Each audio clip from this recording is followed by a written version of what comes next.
are your coworkers really your friends? I feel like a lot of people can self-care themselves into isolation. If a friend calls you to an event, right? And maybe you don't feel like going out that weekend, you don't have a legitimate reason. Don't be surprised if that friend doesn't call you again, when they're having events.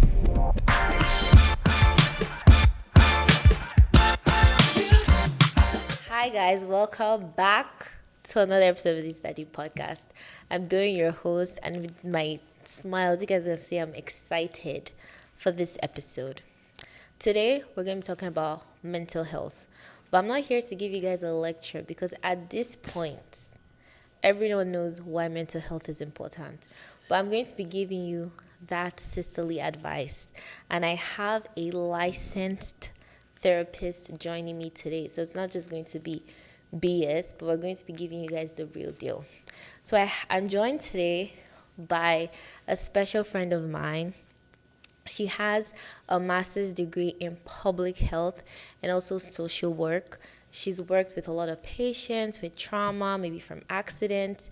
She also has half a decade of experience in this field. So join me to welcome Oyenye. Hi. Anyway, she's like, hi. Any special words for the audience? I'm just really happy to be here. I was on this podcast a couple years ago, but things have totally changed, and I'm happy to be back. Well, we're happy to have you. So in the new Is It That Deep culture and fashion, give us a hot take. I have it written down so I won't forget. So I have it. Okay. Boundaries are healthy, but some people use protecting my peace as a way to avoid accountability. That's a really good one. So do you have like a specific example? Yeah, one thing that I see a lot of people do, and myself, I'm guilty of that, is I feel like a lot of people can self-care themselves into isolation. For example, I feel like an important part of friendship is showing up for your friends, even at a point if it inconveniences you sometimes, because that's how you build community. So I feel like if a friend calls you to an event, right? And maybe you don't feel like going out that weekend, you don't have a legitimate reason, just oh, well, I really plan to stay home today. I just want to cuddle in bed and watch a movie. So you bail. Don't be surprised if that friend doesn't call you again, when they're having events, because every time they reach out to you for an event, you're never available. So get up and show up and go to those events to show you that you're available to your friend.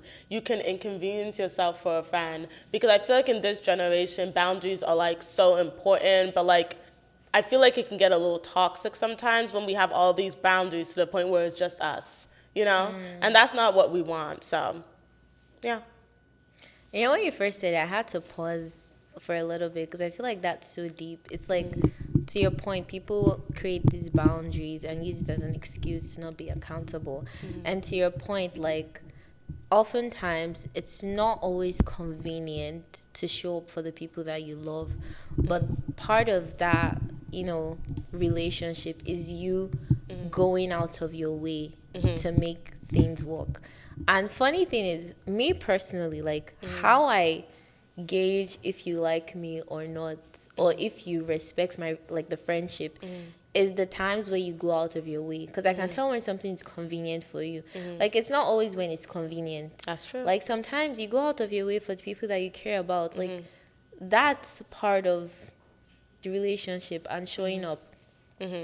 And yeah, so that's my own take on that. So I think that's a really good one. Yeah, that's a really good absolutely. one. I feel like as we keep discussing, I think more things will pop in my head because no, don't let me give too much tea. But you know something? I actually saw a TikTok the other day that actually made me think about this topic more. Somebody said I miss walkable communities. And I think that's why a lot of people had so much fun in college, myself included. Like, even being here today at your apartment complex, I was telling you, like, this feels like adult college. Like, I kind of got those feelings of how I felt when I was in college again. And it's because, like, the community is walkable. You know, when you live other places, you know, like a suburban area or stuff like that, a car becomes a necessity. So, like, the communities are not walkable. You know, like, I live in the suburbs, so I need a car to get around. I can't walk anywhere.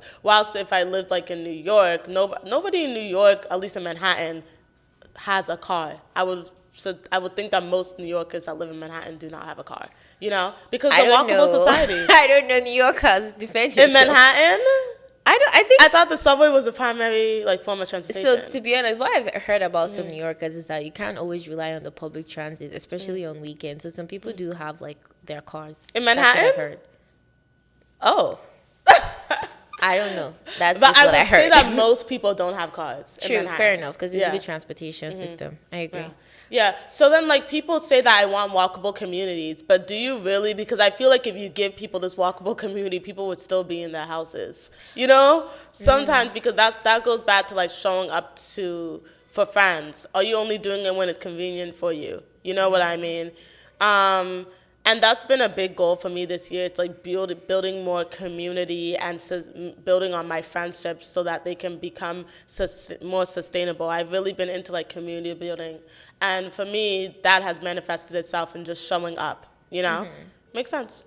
I think so. To piggyback on that, like that showing up, I think that there's also times where I don't know if you've experienced this, but like you show up for your friends, or maybe I shouldn't call them friends. Let's just say you show up for people, and then when things like circle back around, like they don't reciprocate the same. That happens to me all the time, and it actually hurts really, really bad. I actually feel like, you know something, now that we're into this. And also, like, I'm not saying, like, you shouldn't always do things for your friends in order to, like, get something back. But honestly, like, it's sometimes is annoying if you're the only one pouring in and, like, people are just not reciprocating that love. Yeah, it sucks. Like you can't keep pouring into somebody's cup and nothing's pouring your own. Not saying that like if you do something for a friend, you should expect anything in return. But relationships cannot be one-sided. People say that the phone works both ways. You know, I remember a time when I had somebody I knew in my life where I felt like I was always the one making plans, always the one calling. And then we would hang out and it would be cool. But if I don't say anything, it would be silent for months until I hit the person up again and say, hey, do you want to do this thing? And then we do things. And, you know, I would bring it up. Like, you know, I feel like I'm the one always reaching out to you and stuff. And when I don't say anything, like nothing moves in the friendship. And sometimes the person will reciprocate and start like, you know, and sometimes they won't and the friendship will just die away. But I think that's a true test of like a friendship. If you bring up these concerns, can the person change their actions? Which is why I'm careful with the word friend because I feel like that's how people get hurt. Yeah. You know, it's, you know, I feel like people have trouble distinguishing between a friend and an affiliate/associate. You know what I mean? Acquaintance. Yeah. You know, a friend is not an acquaintance. I feel like an acquaintance is somebody that you can hang out with. There's always a vibe. But I feel like a friend is somebody who you can share emotional intimacy with. So I feel like a lot of people are expecting friend behavior from associates. And that's when the disappointment comes in. And, you know, that's a good question. But, like, I think that, but how can... I think sometimes eventually you'll realize who your friends are and who your acquaintances are. But I think that sometimes there are situations where, because to your point, different people have different boundaries, you know. There's certain people who like allow you into their space, but that doesn't equate to them being your friend. Versus there's certain people who they don't allow you into their space.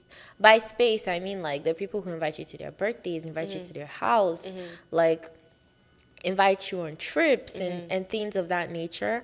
But like it doesn't necessarily mean that the relationship is that deep. Yeah. Versus there's people who you might not even have been to their house, but like they cherish your friendship and companionship. It maybe they value it a lot more. So I think that oftentimes, depending on what you value or what you care about, I think what happens with that whole friend and affiliate is that certain people might misread certain actions that people portray. Imagine someone's inviting you to their house, you're going on trips with them, they're telling you about like their relationships, about their job. You're going to think that, oh, this relationship is deep, versus when things happen, you'd realize that it's that other friend who I mean, you guys have a deep relationship, but you're not going on trips. And those are the ones who then come up and like really show up for you. Yeah. So I think like I think discernment in this matter is very important. Yeah. Because some people will act like they're your friends, but they're not really your friends. That's true. That's also a very good point. Exactly. A lot of people have to find that out the hard way too, unfortunately. Yep. So what would you have to say for, because the question was like people who they have all these boundaries, no accountability. I think there's certain people who they would always complain and complain and complain and complain, but they never see the fault in themselves. So from your own like professional, I guess from a professional standpoint, is there like a term for this? Is it victim blaming or victim mindset? I've heard that thing where like some people just always assume they're the victims in like every situation. Honestly, I wouldn't say there's like a term for it. Okay. But what I would say, if someone is like always thinking they're the victim, maybe that could come from like a scarcity mindset. So maybe the person was always in a place of victimhood because maybe they just think that they don't have enough in their life. And that could come from like socially, that could come emotionally. So you always feel like someone is beating down on you when someone could just in fact be expressing themselves to you. You know what I mean? And that could also come from like past experiences. People have relived trauma. Where they feel like in their life they always get the short end of the stick. Like I've heard people say like I've just always felt like I've just never had luck in my life. Or I feel like everyone else gets a leg up in life and I don't. So when you're operating from that framework of mind, that can impact your perception. So that's what I would call it. Okay. I think that's a very good answer to that question. So I think to kind of like summarize what we've discussed, you guys, when it comes to friendships, relationships, discernment is very important.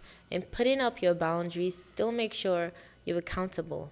And make sure you're showing up for those people that care about you, even when it's not convenient. So, Oye girl, I have some real life dilemmas Okay. to discuss with you. Okay. And for these dilemmas, I want you to, of course, be real, but also kind of give us your professional take and what you think the possible solution. I would say dilemma, so no one answer is correct. Okay. But the first dilemma, we're not going to be mentioning names, and also these are dilemmas that I sourced online, so it applies to real life people, but we won't be mentioning any names. Okay. So the first dilemma, drum roll.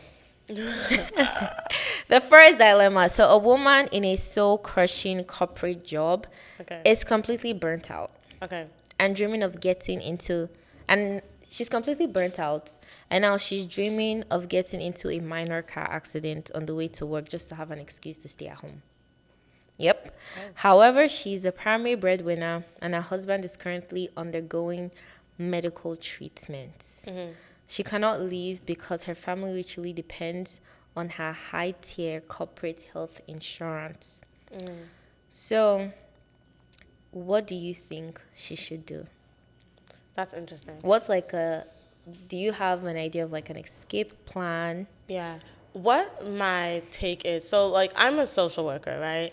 So I don't look at things directly. Social workers are trained to look at things of like a holistic mindset and see like how social systems impact the individual. So my first thought is like, what is her support system like? I know you mentioned like her family depends on her. So I like to look at ways to alleviate stressors. So I think to myself, okay, does she have like friends in her life? What do her coworkers say? Are they like ERGs at work that can help her with these type of things? What type of resources are available to her in her community that can be an outlet for that stress? Because not everyone can just get up and leave their job. Like myself, I'm not 26 years old Yeah, she anymore. can't because her family is really relying on her money. Like myself, like I can't leave a job because I need health insurance, as I'm sure everyone does. And so if a job is stressful, like if I was talking to a client, I would look at ways of which they can alleviate that stress, because that's a parameter you have to work within. I'm also looking of ways if they really don't like the job anymore, what's the safe escape plan? Because you can't, like you said, just drop off and quit the job. So, and I know this economy is rough, I'm not negating that, but like, if the job is rough, our option is that we have to stay in the job. Okay, what are some outside factors that we can do to move ourselves in a different direction? Are you networking? Are you applying for jobs? Are you tapping into old, what's that word?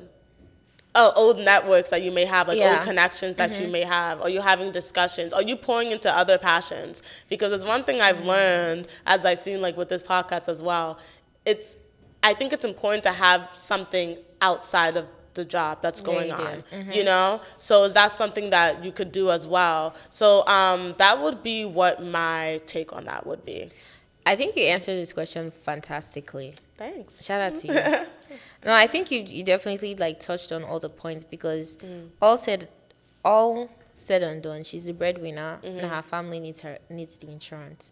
So because she's the breadwinner, if she just quits her job, even though she hates the job, like hates it, she can't just leave the job. So her tapping into networks available, I think, is a way for her to kind of like balance the stress from work and like communicating with her managers. Also tap into networks available that the office provides. Yeah. And I think there was something else that you also mentioned, like if she maybe does other things outside of work as well, because that could also like help alleviate some of the stress that she's facing. And also, I feel like a lot of people feel stressed about work, and this is truly an American thing, because like actually literally after I came back from Europe, I saw the huge difference. I feel like a lot of people in the U.S. over-identify with work. Like their identity is their job. So when that's rocky, your whole world shakes. You know what I mean? Yeah. I mean, in America, one of the first things you're asked when you meet somebody is, what do you do? You know what I mean? They don't really do that in other countries. So I think that's another thing. You think so? Nah, do you hear what they do in like France? I know in France, I know in Europe, there's more like work-life balance. Yeah. To be honest, I don't know. But I know in Nigeria, people want to know what you do. No. In Nigeria, yeah. Oh, my God. I'm like... Oh, my God. We can get into that. Classism in Nigeria is a huge issue. It's a huge issue. It's a huge issue. That's a top... That would be a whole nother episode. Maybe when next we have you, we'll talk about that. Exactly. Okay, but carry on. Okay. And so, I feel like that over-identification with work can really shake a lot of people's world when something goes on. I'm also guilty of that. Like one of the first things people ask you is, what do you do? And depending on that answer, honestly, that goes into a lot of how you're treated. You know what I mean? So I feel like finding other passions outside of work also really helps alleviate stress as well. Fantastic. So the second dilemma that we have is, so this lady, she's a professional. She builds a tight, close-knit bond with her female coworkers, sharing a deep personal trauma. Oh, sorry. I need this dilemma. But there's a lady, she builds a close-knit relationship with her friends and coworkers at work. She also talks about personal trauma with her friends. They also hang out outside the office. However, she gets promoted to a highly competitive, glamorous special assignment over them. The friends turn against her. Oh. So when her child is later hospitalized for emergency surgery. These same coworkers spread rumors that she's trying to get out of work. So I guess the theme around this question or this dilemma is that, she kind of had people in her office who she thought were her friends, but then she got promoted and they turned against her. And she had a baby, and guess what? Now they say she doesn't want to do work. So what I'm asking here is, are your coworkers really your friends? My first instinct is no, but I also think it depends. Because I have seen people make really good friendships at work. Like, people will have people that they met at work in their wedding. So I want to say I will be having people I met at work at my wedding. Really? Yeah. Okay, see? So I want to say that it depends, and just remember that the foundation of your relationship is professional. Like, I feel like over time you can really see, everyone at work will know who they can, kiki with and who they can't. Yeah. It becomes clear. So I would say at the beginning, watch for that. Don't pour out your whole life story. But when you kind of see that relationship start to flip on to the more personal side, maybe you guys start doing things outside of work. That's a huge thing. Like, I feel like if you're not doing anything outside of work, then the foundation of your relationship is professional, But if you guys start hanging out and doing things outside of work, I think that's when it's safe to say that, like, oh yeah, this coworker is my friend. But I don't think that it's the same as like somebody you would meet outside of work, because you do meet initially in that professional space. You know what I mean? Yeah. So, it happens with schoolwork as well. Oh, hi. People were waving. It happens with, like, schoolwork as well. So, it's like, not schoolwork, in school as well. I remember when I was in, like, public school, I didn't realize. You mean college? I mean, like, high school, like, public school. Okay. Yeah. So, like, I had a lot of friends in my public school days. And then, during summer, we wouldn't talk for, like, how long was summer vacation? 3 months. Yeah. And then we'll like get back to where we left off in school. And then I was surprised because after high school graduation, like, we just didn't talk anymore. And that's because the foundation of a relationship was school. When you removed the school setting, the friendship was gone. So I urge people to take the same caution with, like, co-workers as friends. But that's interesting because I also, like, contrary to what I agree, but at the same time, I feel like in high school, there's also people who, like, are your friends from high school and actually just remain your friends, like, that's true, over the years. So, and the thing is, I feel like in high school you start to, like, that will start to happen, because I have friends from high school that, I mean, the friendship grew slowly, but eventually, like, some holidays, we then even started hanging out outside of school.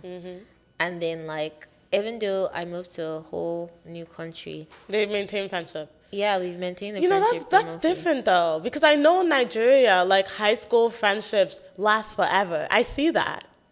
Okay. Like, the people, like, really get, like, close and, like, maintain friendships from, like, high because, school. like, to be honest, like, I was going to say, like, I'm actually surprised you use high school.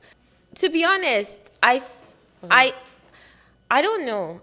I would say that in this whole corporate thing, because if you really think about it on a deep level, like, where do you really make friends? You make friends in community. You make friends in church. You make friends in school. You make friends in college. And I guess you make friends in the office. Because if I were to think to all the friends I have that are my close friends, I met all of them in school. That's good. All my close friends from school. High school, to be specific. And then I met... Where did I meet you?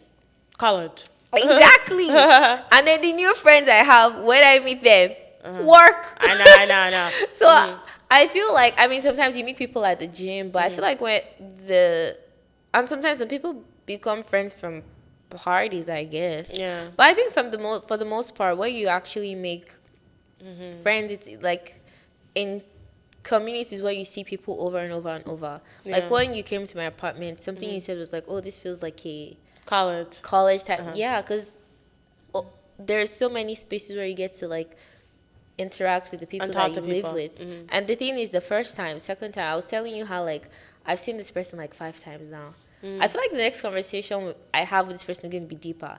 And then before you know, you've kind of built like a communication. Yeah. No, that's beautiful. So I guess to answer that question, you're saying that you should still know where the boundary is.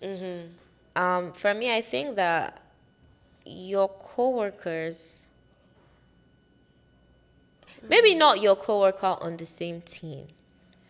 So I think, That's a really good distinction. yeah, because I think if they work in a different team, they're not really like you.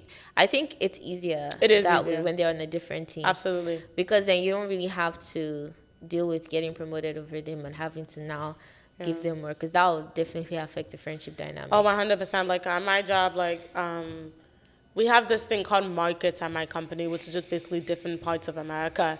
And so like my market would be like this state, New Jersey.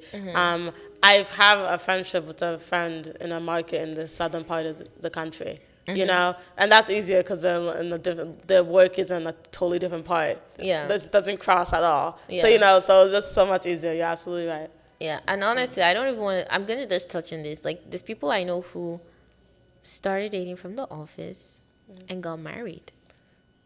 Really? Well, not on the same team, of course. Oh, okay. But like, we're on different teams. Maybe like engineering versus finance. Those are two different divisions. That's nice. Dated, fell in love, got married. So, and again, that's in the office. Yeah, I know. And to be honest, these things happen because if these things were not happening, all this friendship and mixing and all of these things, we wouldn't have all of these sexual harassment. Yeah. And like, you know, and all these company policies, because I know like some companies, they have like all of these rules where like, oh, you can't like zeal your coworker money and things like that. So I think, yeah, these things do happen, but sometimes it can be blurry. So just be careful, guys. Be careful. Absolutely. Wow, we really went in on that one. I know. All right, so the next one we have is, so there's a lady, she values work-life balance too much. She values her work-life balance too much that she doesn't really care about like climbing the corporate ladder. Like she cares, but not too much. Like she still wants her life. She's not going to sacrifice her life to be promoted. So she stops volunteering for extra projects, strictly works her 9 to 5, and avoids all forced corporate socializing. While her work is perfectly satisfactory, her boss pulls her into a one-on-one and tells her she is disappointing the team. Ooh. And showing a lack of passion, hinting that her job security might be at risk. What should she do? Honestly, my first thought is that she should ask her boss for feedback. Like, I would ask, if, God forbid, if that was said to me, I'd ask my boss, like, I would tell my boss, okay, like, thank you for this information. Do you have feedback for me on ways that you think that I can improve? And then re-emphasize her dedication to the team, you know? Because I feel like if she were to continue the way she was doing, especially her reaction after her manager gave her that information, will just probably put her job more at risk. So I think at that point at the time, it's time to reevaluate and rededicate yourself to the team. And that doesn't mean spread yourself thin. You know, I don't know what the person's life situation is. Maybe she has kids that things need to end like at 5 o'clock sharp. Communicate that with your boss. Let him know what's going on. Say the reason my laptop shuts at 5 is because my kid is out of school at like 4:30 and I need to get there at like soon. You know, your boss should know those type of things because I think that'll help them understand you better. You know. I think so, but I think for her dilemma, right? You're right. But I think what she's saying is that she's doing, it seems like the lady's like, I do my job, But she doesn't want to do so more. what she said, she was not volunteering for extra projects. So I think extra projects like maybe like running like some team events, let's say for let's say for Chinese New Year, like people volunteer, put an event together. For mental health awareness, people volunteer, put an event together. So those extra themes that makes you stand out and puts you up for promotion in the office. She's saying she's not doing the extra stuff, So she doesn't so want she's to. strictly just doing her job. And she is meant to be working 9 to 5.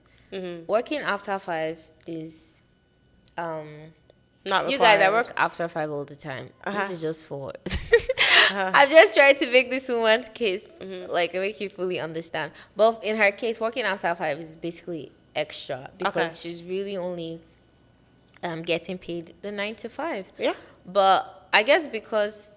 So what she's saying is she doesn't want to do the extra, but she's doing the accepted. She's doing And she's doing what is required, but she's not doing anything above it. But her doing what is required It's not enough. only, it's not enough. It's not enough. Okay. Well, I think that honestly she should reevaluate what the expectations of the boss is because there's a disconnect. Because she thinks she's doing enough because of what's required. The boss is not saying is saying that it's not enough. So I think that she should level set and figure out what his expectations are, you know, because I feel like that's a conversation a lot of people don't have, you know. You think you're doing everything right, and then those, what are they, those mid-year reviews sneak around, and then you realize you've been doing X, Y, and G. So I think just level setting and determining what her manager's expectations are and making sure she follows through with them. And if she really just wants to do that and is not interested in like going above and beyond, then I think it's time to reevaluate and see if that's the right field for you. Because if there's a lack of drive or passion, maybe that's something you just really don't want to be doing. You know, to some people, you know, some people think feel like a job is just a job. You know, like I don't care what I'm doing as long as that check comes in. That can translate in real time, and people can see that, you know, he or she doesn't really want to be here, you know? And if that's the case, it's okay to start exploring and look into different fields and get into something that you'll actually want to be going to do every day, where you don't have to find yourself in situations where you're faced with you're not doing enough, you know? You're doing the bare minimum. 'Cause I think that people can see when people are just kind of skating by, you know? Yeah. I agree. But I think, to be honest, the new norm, especially in the corporate space, is actually to go above the requirements of your job. I mean, because I don't know that doing extra, I do all of these extra projects, but I think that's actually what is expected now from everyone. Because you're just doing your job, coming and going. I don't think that will like cut it anymore, especially in the current corporate situation. And especially to your point, what bosses expect. I think everyone expects you to do these extra things. I think doing these extra things is the norm now. Yeah, she got to get with the program. You got it. Yeah. All right. So this one, I think this one is interesting. A woman vents about a truly toxic micromanaging boss in what she thinks is private. It's a locked Slack DM to her trusted coworker. A week later, during a screen share presentation in a major meeting, that coworker accidentally switches windows, displaying the entire spicy gossip thread to the whole team. That's including crazy. the boss. Oh my God. What should she do? Oh my God, because her gossip was shared? Yeah, so basically she was like, let's say you have an annoying manager, you have your coworker best friend, your bestie in the office, and you go on your full rant and stuff. First of all, that's actually insane. Never do this, guys. Never do this. Your Slack, your Teams, that's ridiculous. Your Skype, everything is tracked. It's not private. Even if your manager is not like can't see it, if they wanted to see it, they can see these messages. So be careful what you like, the Slack messages that you're sending to your coworkers. So it doesn't even matter that now it has been exposed in the screen share. But guys, just know this for the future. Good to know. But what should she do though? Oh, you didn't know? How do I know what she should do? That your Slack messages and all of these things. No, I've heard that before. I know. Okay. That's actually insane. Yeah, but so now my job uses WebEx. What should she do now? At that point, you gotta just own that. That's insane that they were even doing that in the first place. I mean, they didn't expect for it to be exposed. It got exposed by mistake. And sometimes people have rough days. They just want to crash out and be like, "Can you believe this and this and this happened?" Honestly, at that point, I would just say you have to just apologize and own it. And I think you should make it.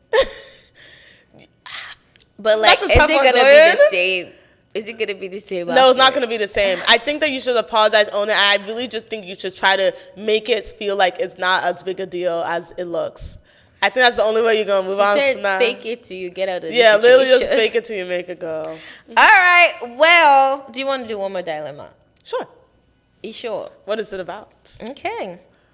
So, a highly efficient safety representative keeps a slightly messy desk with an open reference book and active files because she's managing massive volume. Okay. A neat freak female pair starts making loud passive-aggressive comments in front of executives about how disorganized environments imply disorganized minds. What the hell? I'm sorry. What is that? What are you talking about?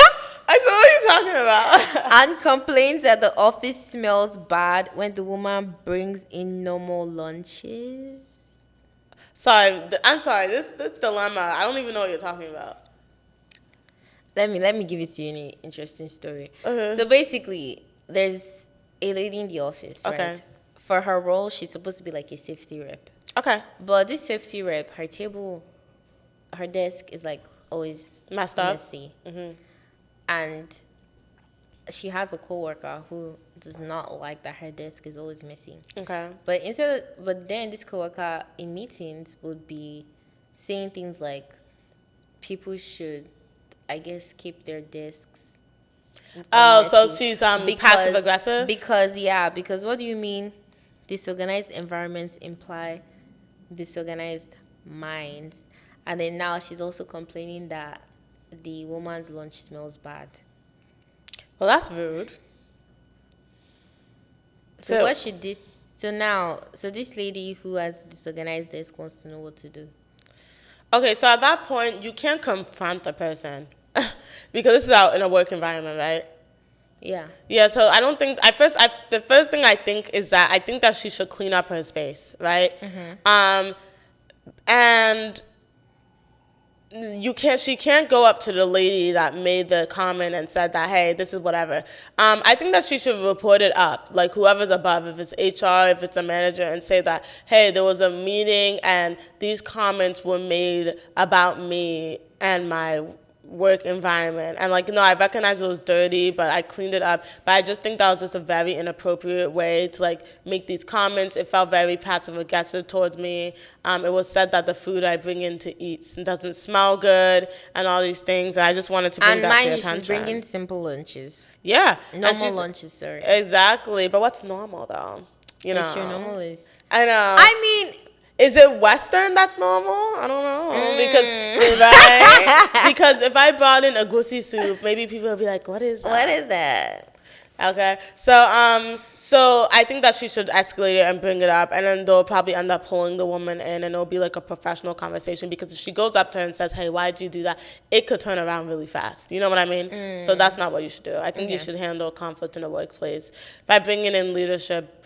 One-on-one talking, that's risky at work. You know what I mean? Yeah. Yep. So I would not recommend that. All right, fair enough. All right, so next section of today's program, we're going to play a quick game. Okay. I need you to give me true or false answers. Okay. Quick. No hesitation. Okay. All right, girl. Are you ready? Are you ready? Yes. Okay. So, mental health problems are rare. True or false? Are rare. No, that's false. People with anxiety can just calm down if they tried hard enough. False. That is so false. Therapy is only for people with severe mental illness. False. Depression is more than just feeling sad for a few days. Yes. Okay. I'm true. Talking about suicide can increase the chance someone will attempt it. False. Children and teenagers can experience mental health disorders. True. People with mental health illness are usually violent or dangerous. False. Sleep, exercise, and nutrition can affect mental health. True. Panic attacks can include physical symptoms like chest pain. Oh, this is True. so obvious. Someone can look successful and still struggle with mental health. True. I agree. Well, thank you so much. Thank Lovely you. answers. Any closing remarks for our listeners? I just want to say that, May is Mental Health Awareness Month. Everyone always take care of themselves. Make sure you're practicing self-care, but do not self-care yourself into isolation. Make sure to spend time with loved ones and just do things that make you happy. Echoing everything she just said, like, Yes. we can't stress the fact that mental health is important. Your happiness matters. Take the time as you need. If you have any questions on mental health support facilities, I'll be inserting that on our YouTube page. So you guys check the description on under this episode to get all of that information. Well, thank you guys for listening and have a great rest of your week. Hi.